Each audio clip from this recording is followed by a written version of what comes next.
This episode of Five on the Floor on the Five Reasons Sports Network. Thanks for joining us on your favorite podcast app, on Apple Podcasts, on Android, Spotify, and the Five Reasons YouTube channel. Also, make sure to check out Off the Floor. That's our Discord server, the most heat anywhere.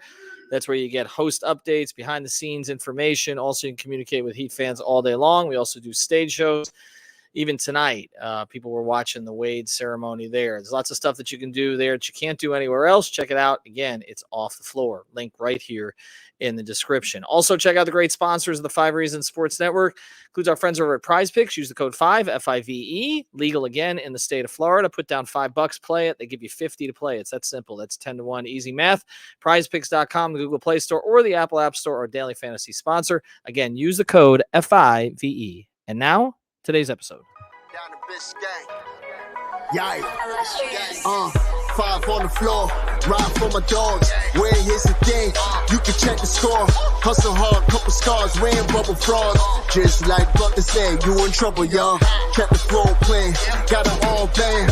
Y'all seen the block. Stop with one hand. And Pat we trust. You sound scared. It's power have the guts. We're here to bring the heat. Y'all can hang it up.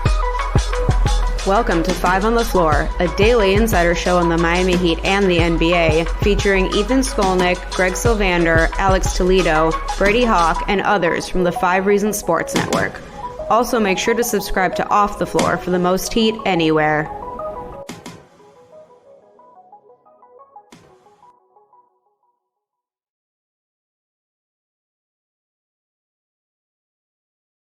Also got Alex Toledo. You can follow him at Tropical Blanket. Meet Ethan J. Skolnick on 5 Reasons Sports.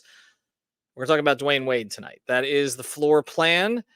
Just got done with not just his statue celebration outside, but also about a 12-minute press conference inside the interview room down the hall. And I know everybody's going to want to talk about statue construction and facial features and all that kind of stuff, and we'll get to that. But I think we're going to start this episode just talking about the symbolism of this and just sort of how it played out. And I'll just start here. And some of this is from comments that Dwayne made on the stage and also those that he made to us, is that this is really unusual. Like this is the first in Heat history, obviously. If you go to Chicago, he talked about it. He even used the same sculptors. Again, we'll talk about that as we go forward. The Jordan statue. It's there. It's at the United Center. It's like a beacon there. And now this is going to be outside the arena, an arena that just came into being about, I think, 4 or 5 years before Dwayne was drafted. So it was down the street. That was Knicks Heat series for the most part. They took place at Miami Arena down the street. That was a relic, like 3 years into its construction. They built this arena on the bay. We know about various issues that it has, but it's been renovated this year. And this feels in a lot of ways like kind of a season that is being dedicated a little bit to the past while looking ahead to the future. But we've already had the Pat Riley ceremony, which we really didn't get into much here on the podcast. We did before it, but not afterwards. We also had the new scoreboard, the new seats. And now, this is within the first week of the season. And now we're going to have tomorrow Dwyane Wade being celebrated by the fans after he was already celebrated by some fans outside here today. And look, I'll just start this as somebody who covered Dwayne from the beginning. I was at the draft party. I wrote a column that day about what Pat said about it being the innocent beginning.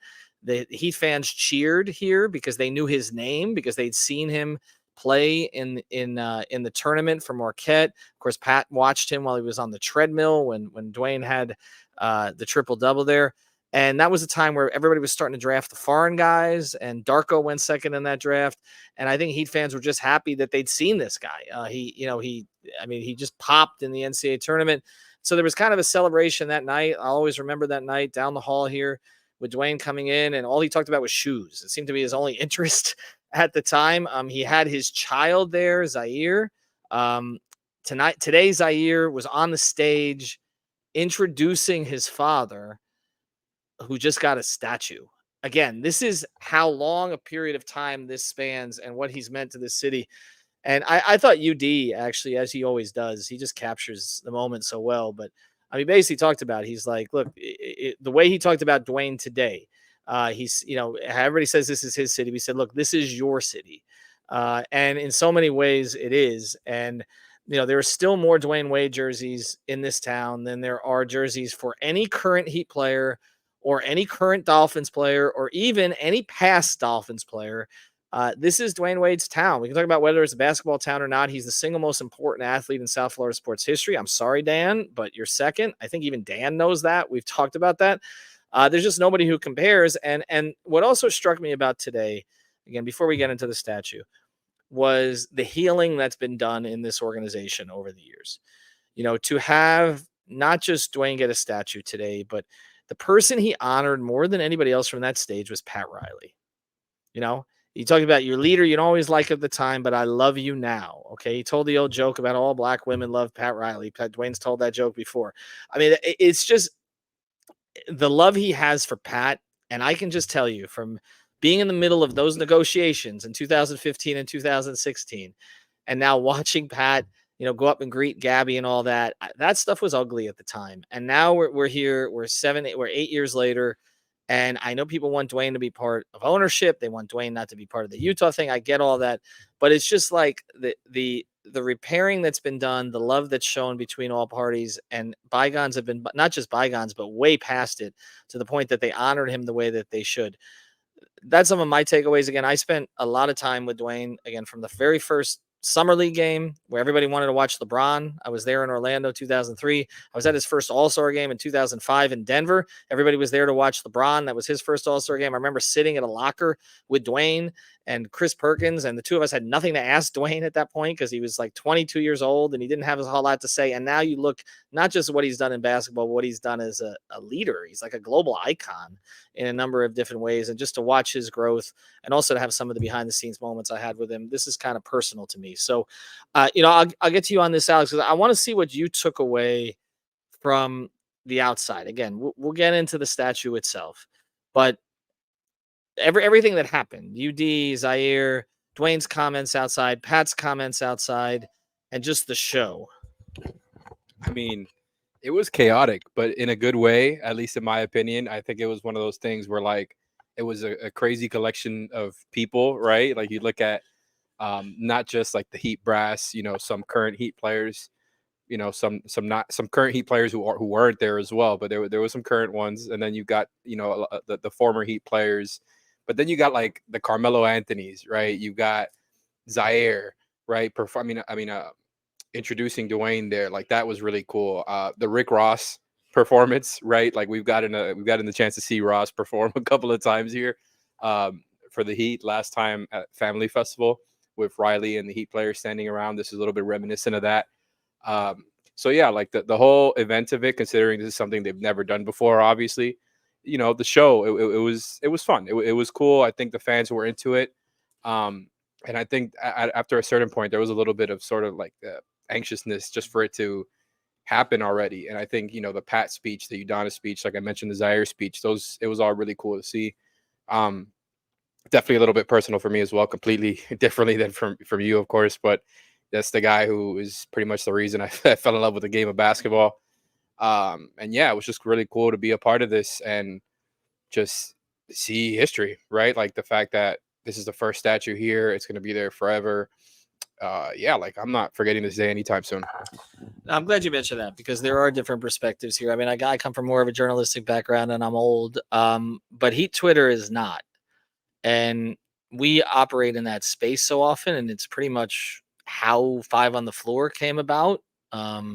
It's how a lot of the other podcasts, Miami Heat Beat, which I know you were with previously, as was Greg, as was our guy off on Sydney, who's still there, and Locked On, etc. I mean, it came from Heat Twitter, and Heat Twitter was raised on Dwayne. I mean, that's we can talk about the Big Three era, and yeah, that's part of it for sure. And there's kind of a Big Three groupie club, and they kind of followed LeBron around, but the Dwayne ones stayed. The Dwayne ones from 2003, that sort of miraculously fun season, which you talk about a year 42 and 40, but people remember that season so fondly. And I was there pretty much at every game covering them on the road. And I remember that team being 0-7. I was with the Heat in Philadelphia, Stan's first game coaching.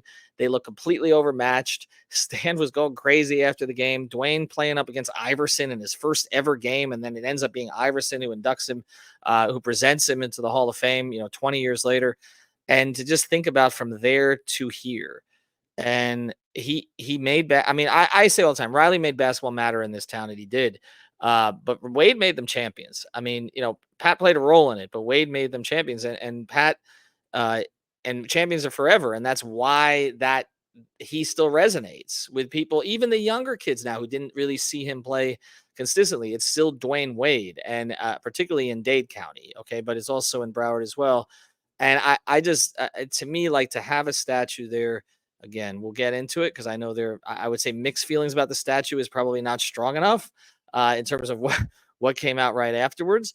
But of course, Dwayne had a big role in it, and we're going to get into that. But I thought that his comments and his ability to kind of compartmentalize what he did on the basketball court and what he's become as a man is always interesting to me, in the way that he presents himself and he speaks. As UD said, when Dwayne first came, other than UD talking about him needing like having 12 cavities and being at the dentist, when Dwayne first came, he really didn't have a lot to say. He was a quiet kid and all the rest of this. And now he really presents himself kind of as a statesman. He's thoughtful. And I do think he means all of it. I think this all resonates with him. I know firsthand, Alex, and then after the break, I want to get more into I know people are talking about who wasn't here today. We got to talk about that. And also, again, about the statue itself. But I remember in 2016, he had just decided to go to Chicago. Okay. And on the day he went to Chicago, I've been communicating with Dwayne throughout the process. I know there's another media person much bigger than me who was communicating with Heat Brass on that. And that person and I would communicate about what the two of them were not communicating about. We actually even did it on my radio show. And I just remember Dwayne was listening to all of this stuff because, like, he didn't want to leave, but he wanted to know that the fans, like, took his side in that situation. And I just remember the day that he left, and I texted him, and because Denver was in the picture, Chicago was in the picture, and of course Miami was still sort of there. And I remember texting him and saying, "Well, okay, what happened?" And he says, "I got a hug," and he says, "But they didn't even try." And again, to go from that moment, because he did not want to go anywhere. He didn't want, there was no financial reason to go. He ended up making less money. When you took in the taxes, he wasn't happy in either of the two places he ended up with. We don't even talk about the other place he ended up with afterwards. But I remember being at his camp, and he was at his camp after he decided to leave. And it was down here. I think it was a Boys and Girls Club, but it was down the street from the arena. And he just looked miserable. And I'd never seen him, and covering him for 13 years up to that point, look so miserable. They were trying to plan events in Chicago. He never wanted to be back in Chicago for a whole bunch of different reasons. And again, to place that person I saw then, if you were to tell me 8 years later, he would have a statue with the Miami Heat, again, that bygones would be bygones, that this would be such a happy occasion. It's the most, I say it all the time, it's the most important thing the organization ever did, was repair their relationship with him. Jimmy, not here today, by the way, but Jimmy would not be here at all if that hadn't happened. Okay, for a couple of reasons. One is he played with Dwayne in Chicago, but also I don't think he would have seen Miami as a place he wanted to come to. And everything that's building now with Bam as kind of the centerpiece moving forward, that stems from that tree that Dwayne has always talked about, and talked about again today, which was, he said, comes from the Godfather. He's mentioning Riley, to Zoe, to UD, to me and UD, man, and then to Bam. I want to ask you about that on the other side, but none of that happens unless they repair this relationship. And without that, this organization would be nothing right now. People can talk about whether it should be more, but it would be nothing right now if they didn't repair the thing with Dwayne. I do want to mention a great sponsor of the 5 Reasons Sports Network. We know that your wheels can be reduced to nothing here on the roads of South Florida, right? Because they're not great. So check out You Brake Wheel Fix. It's with a U at the start, You Brake Wheel Fix, or youbrakewheelfix.com. You Brake Wheel Fix on Instagram. Mark and his team, if you mention 5 Reasons, they give you 5.5% off your next order. They can even give you loaner wheels in the meantime while you're waiting. And they can do the powder coating with the colors and all that stuff. You can get the Heat Vice colors if you want to remember Dwayne that way. So go to You Brake Wheel Fix, based in North Miami. But again, just check them out anytime. Great people, big Heat fans, been to some of our events. Again, it's youbrakewheelfix.com. All right, let's get to it. Alex, what did you think of, I'm gonna give you the hard questions, but you knew this was coming. Heat players I saw today. You mentioned Carmelo was here. Not a surprise, because they're really close. And Carmelo's got some time on his hands now, right? We saw Pelle Larson. We saw Kashad Johnson, right? I mean, young guys. They saw Dwayne on TV. We we saw Terry Rozier, who has modeled his game after Dwayne. Like, I was commenting when I see Rozier do good things, I'm like, wait, that looked like 3, and he's wearing 2. We saw Bam, of course, representation as the captain. He was interviewed by Jason Jackson. We saw Thomas Bryant. We didn't see Jimmy Butler. Jimmy's name wasn't mentioned either. What do you make of it? Because we can't ignore it because people are going to mention it. It's tough because like you don't want to make the day about that, right? But it's hard to not look at that and feel a little bit weird, right? If you're a Heat fan, I just think it's like Jimmy's name was left out multiple times, right? When Dwayne was out there speaking, and also like you mentioned, and also here when he spoke to the media. So that combined with him not being there, I thought it's just not a great look. Like, it's been very publicized how they had that relationship, and how it started when they played together in Chicago, and how so much of that, and what started over there ended up with him over here, right? And Jimmy just shepherding this whole era, right? Like of Heat basketball, for him to not be named twice. Like, it's hard to not look at that and feel like it's a little bit intentional. And, it doesn't take away from the day. Of course, I don't think it's one of those things where, like, do we got to worry about the Heat trading Jimmy within the next few days? Nothing like that. But it is just like, a little bit ominous. I'm not going to lie to you. I don't want to take away too much from it, but it just leaves you, I think, at least me, it left me with a weird feeling of like, what's happening here? And then, we were talking about this before the show, the fact that he said, again, 2 different times at the speech and at media, quote, "A house divided will not stand." It's not his quote, but he said it multiple times. And the second time it was the answer. It was part of his answer, I should say, to a question about the current Heat team. So again, like, you combine all these things together and it just leaves you with that ominous feeling of like, okay, what's going on behind the scenes here? Guys don't have to stay best friends forever. It's not about that. It's just, that's what we saw. We saw Jimmy not being there. Other guys like Keshad Johnson and Pelle Larsson, who have no association with Dwyane Wade, Thomas Bryant, it just doesn't look great when Jimmy is not here and they are, right? And, maybe Jimmy's got stuff going on. Like, I'm not trying to shade him here. It's just all of it combines together, and I think it might leave you feeling a little bit uneasy. It's like it's already, a season where so much of the thinking is what's going to happen afterwards, right? It's kind of a cloud that's hanging, even though, like, I think Jimmy has done a good job going about it in the sense of, like, he said the right things on media day, has been saying the right things the whole time, has been coming to play.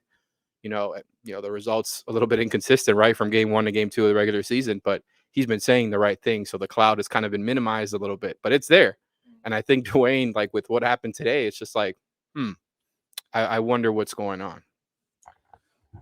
Well, this also comes after that weirdness where Jimmy and Chris Paul got into it in a preseason game, and Chris is one of Dwayne's best friends. I don't want to play the soap opera game here, but I do think that something feels off. It just has felt off this year. He didn't speak to the media after the first regular season game, and I don't. Let me use Dwayne as an example, okay? I understand why players don't want to speak to media. I get it, and I try not to take it personally. That has changed over time. I cannot imagine Dwyane Wade blowing off a post game media session after the first game of the season. I just can't. I mean, not from 2003 all the way through. I saw Dwayne take the questions in the most challenging situations where people were basically mocking him during final series because Pop was putting Thiago's splitter on him. Like, I just saw him in all kinds of. I remember the Indiana series in 2012 where he had to go get his knee drained during the series, okay, and go visit Tom Crean in Indiana, and he had just had a confrontation with Spo on the sidelines, and he spoke. I just something. I don't know. It's just not very Heat culture, like, so to speak. I think today, again, there may be some other commitment, and again, I'm always cautious about this because we knew about personal things that were going on last year, and we didn't know the depth of it, but we understood when the Heat would excuse certain things, obviously because family and other matters like that have to come first. But I don't know. I don't know whether it's they keep skipping over Jimmy in this lineage because he doesn't want to be part of it, or because they've given up on him being part of it. I don't know which direction it is, and I don't want to belabor this too much, and I feel like we need another podcast on it, but it is always Bam. It's always Bam. The captain thing, like, we didn't even consider that Jimmy would be a captain. We're just like, okay, he wouldn't want that thing. It turns out Bam didn't want that thing. I remember talking to Bam about it during, at FAU when we were at training camp last year. And I'm like, you think you're going to be captain? He's like, well, I don't know who else is going to do it. And now he's sort of acknowledged, okay, that he didn't really want it. He doesn't really like the role, but they gave it to him anyway. It feels like with Bam, they give it to him anyway. Who's going to be in front of the media? Or going to be Bam. Who's going to do the community event? It's going to be Bam. Who is going to, and I don't know. It does strike you when it's over and over. It's Zoe and Haslam and Dwayne anointing Bam, but Jimmy's relationship with Dwayne is the reason he's here. And so again, it's a topic that we will probably need to devote 30, 40 minutes to another day, but we can't ignore it today because it just feels like this season is just going to be about this. And I was surprised of all that he wasn't sitting there today, but Pella Larson and Kashad Johnson were, and I don't think they were mandated to be. And I know people mention it on social media. All right, let's get to the last part of this, and then we'll probably do more Dwayne tomorrow. I know that Greg's going to be hosting the podcast. Alex, myself, and Brady will be at the game itself and be at the ceremony. And we probably should at some point talk about the Riley ceremony too as part of it because we never really got to it. But the sculpture itself, I would just put this out there. Dwayne adores it. Right? I mean, that's clear. He said he was involved in every part of it, flew to Chicago 4 times, even to the bubble gum in his mouth. Now, they picked the right moment. We'd agree on that? We both said that? I think all of us said that? Okay. That this is my house is the right. There are others you could have picked. You could have had him in the huddle saying, I'm not going out, like whatever. But I don't know how you would have presented that. Throwing the ball up when they want to know. Throwing the ball up, but again, how are you going to present that? The dunk over Varejao, you just immortalized Varejao. Well, that's what I'm saying. Like that seems kind of I was going to say it seems kind of unfair to Varejao. It's not unfair to Kendrick Perkins. You know what? They probably should have done that. But look, this is my house. Like I think we call that. Everybody call that. It's an easy call. It's the right moment. It symbolizes. He even said at the end, "This is my house. I'm out." And the pose is great. Now, I think it looks better from the side. Like when I was on the side behind the family, and when they unveiled it, we had some cameramen who would not sit down. But from what I was able to get in the video, and we put it up on the YouTube channel, when you look at it first from the side, you're like, oh, okay, the side pose looks pretty good. It looks like it. But then when you look at it up close, like it looks like Lawrence Fishburne. So I don't, you know what I'm saying? Like, I don't know. Like, but to him, my whole thing on this is this. Okay. I don't know anything about art. Nothing. Zilch. Zip. Okay. I can't even draw like Pac-Man. All right. I have no artistic talent whatsoever. But if he likes it, that I'm good with it. You know what I'm saying? Like that's where I'm at. If he think it symbolizes him, and I think the pose is perfect. It's just it to me it looks like a much older version of him, I guess.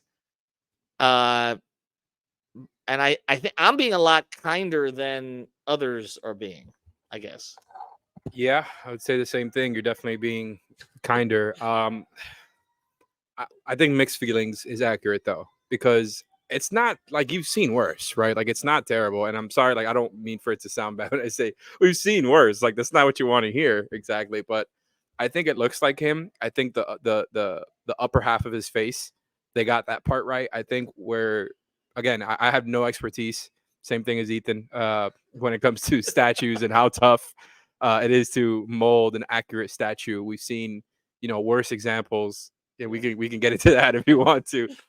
Cristiano Ronaldo. No, but Don Taylor. I mean, there have been a few. But to me, in my opinion, and others have said similar, I think they just the jawline, the bottom half of the face is where it goes off a little bit. I think it's just a little bit too wide, and I think it throws it off because I think you see the eyes, you see the eyebrows, like the face he's making. And like, of course, you got the jersey telling you who it is and all that, and him standing right in front of it, him doing the pose, all that. It's a great moment for the city. People are going to say what they're going to say about the statue, and that's just kind of, it is what it is. It's not perfect. I still think it looks like him, which has been a little bit better if they thinned out that jawline a little bit.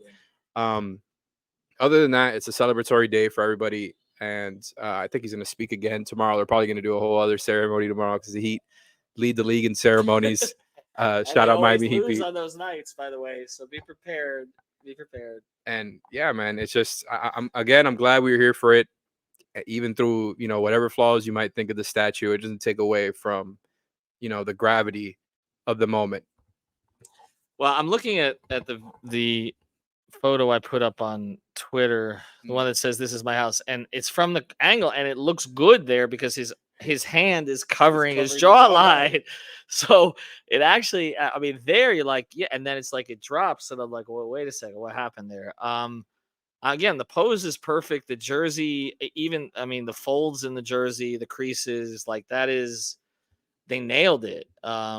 His hairline, they nailed it. This is the guy who did the Jordan statue, right? Yeah, and which is, by the way, if you ever seen it, it looks, I mean, that one's perfect.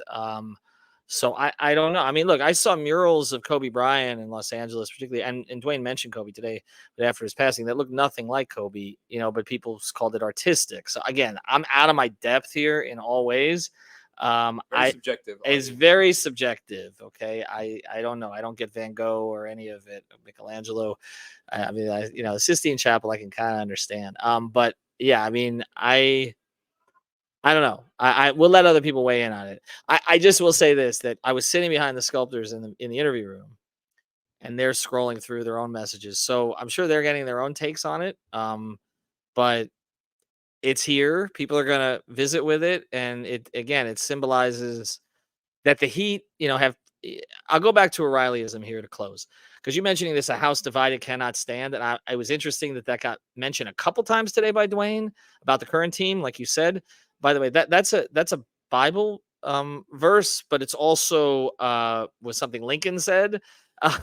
Okay. And it's also something Pat has used. Okay. I did not think this would be our discussion here on this podcast. We are not typically an educational podcast in any way, but I thought it was interesting that he said that. But there's another Rileyism, okay, that if you read The Winner Within, which everybody should, even though it predated his time with the Heat, where his father told him to plant his feet and make a stand. And Pat uses that all the time. And there is no better pose of planting your feet and making a stand than Dwyane Wade jumping on a table and claiming that a table was in his house, which has 20,000 people. And now that statue is going to be outside that house. It's basically Dwayne and the Heat claiming their territory in Miami. And to me, the symbolism of that is powerful. I just wish they got the jawline right. Anyway, that's it. No more art talk here. No more Lincoln talk. No more Bible verses. I don't do that stuff. You typically. All right. Thanks to our sponsors, You Break, We'll Fix, Prize Picks. We'll be back to talk basketball tomorrow. Thank you for listening to the 5 on the Floor on the 5 Reasons Sports Network. After all, someone needs to listen to my dad.